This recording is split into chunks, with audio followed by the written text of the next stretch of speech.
పట్టణాలకు దీటుగా పల్లెలను అభివృద్ధి చేయడమే లక్ష్యమని పంచాయతీరాజ్ శాఖ మంత్రి సీతక్క అన్నారు. నిర్మాణ్ ఓపెన్ టెక్స్ట్ సంస్థలతో కలిసి దత్తత గ్రామాల్లో పర్యటించారు. జగ్గన్నపేటలోని గిరిజన సంక్షేమ హాస్టల్లో టాయిలెట్లను ప్రారంభించారు.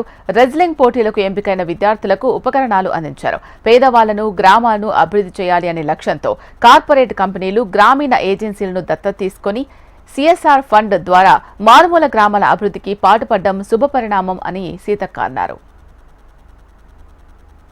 మయూర్ గారు బాధ్యత తీసుకొని మరి మా ములుగు నియోజకవర్గంలోని ఒక 5 గ్రామాలను 4 నెలల క్రితం దత్తత తీసుకోవడం జరిగింది.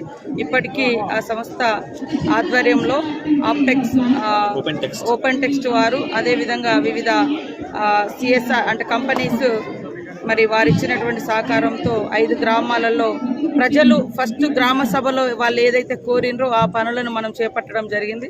ఈరోజు మా గ్రామంలో కూడా ఇక్కడ జగ్గన్నపేట హాస్టల్లో పిల్లలకు కావాల్సినటువంటి టాయిలెట్స్ కానీ అదేవిధంగా రెగ్యులర్స్గా ఉన్నటువంటి సెలెక్ట్ అయినటువంటి పిల్లలకు వాళ్ళు ఆడుకునేటువంటి ఎక్విప్మెంట్స్ కానీ తర్వాత ఇక్కడ సోలారు ఇతరత్ర డెవలప్మెంట్ ఆర్ఓ అంటే మంచినీటి సౌకర్యము ఇవన్నీ కూడా వారు ఏర్పాటు చేసిరు. అదేవిధంగా ఎల్బీ నగర్లో కూడా ప్రజలు అడిగిన విధంగా వాళ్ళ పిల్లలు స్కూల్లో పోవడానికి ఆటోలు సైకిళ్ళు తర్వాత పేదవాళ్ళైతే ఒక్కొక్కరికి 2 గేదెలు ఇలా ఇస్తూ మరి అక్కడ చంద్రుతండ అక్కడ పబ్లిక్ యొక్క మీటింగ్లో వాళ్ళు ఏం ప్రతిపాదనలు వచ్చినాయి అవి చేయడం జరిగింది.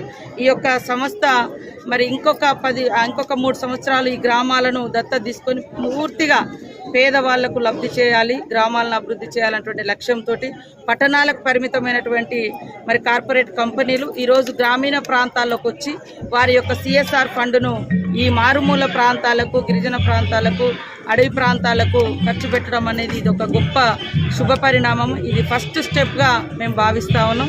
ఖచ్చితంగా మార్పు ఈరోజు సిటీ నుంచి అడవి ప్రాంతాలకు రావడం వాళ్ళకు ఒక కొత్త ప్రపంచం. అటవీ ప్రాంతాల ప్రజలు మరి సిటీ ప్రజలు అనుభవించేలాంటి గొప్ప అంటే కొన్ని అవకాశాలు అదేవిధంగా సౌకర్యాలు పొందడం కూడా ఇది ఒక కొత్త అనుభూతిగానే ఉంటుంది. కాబట్టి ఈ కొత్త ప్రపంచాలు అటవీ ప్రాంతాల వాళ్ళు హైదరాబాద్తో లేదా ఇంకా బెంగళూరు అలాంటి ప్రాంతాల్లో పనిచేస్తున్నటువంటి కార్పొరేట్ కంపెనీలతో టైఅప్ అయి ఆయా గ్రామాలను అభివృద్ధి చేసుకోవడం అనేది చాలా సంతోషం.